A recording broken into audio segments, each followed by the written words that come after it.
Ready to bring your team into GOF POS? Let us set them up. In this video, you will add team members and control their access. Open the team or user screen from the menu. Click Add User to create a new team member. Enter their name, login details, and a password. Choose a role, an admin or a staff member. An admin can manage more, while staff focus on selling. Each team member gets their own login to sign in. Now let us set exactly what each person can do. Open the permissions grid for that team member. Every module is listed, like products, sales, and reports.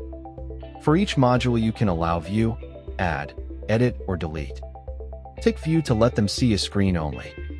Add, edit, and delete give them more control step by step.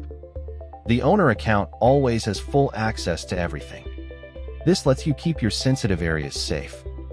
When you save, the permissions apply right away. If a staff member cannot use a module, its menu item is hidden.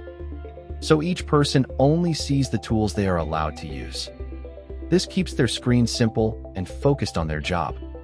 In the next video, we will make a sale on the POS screen.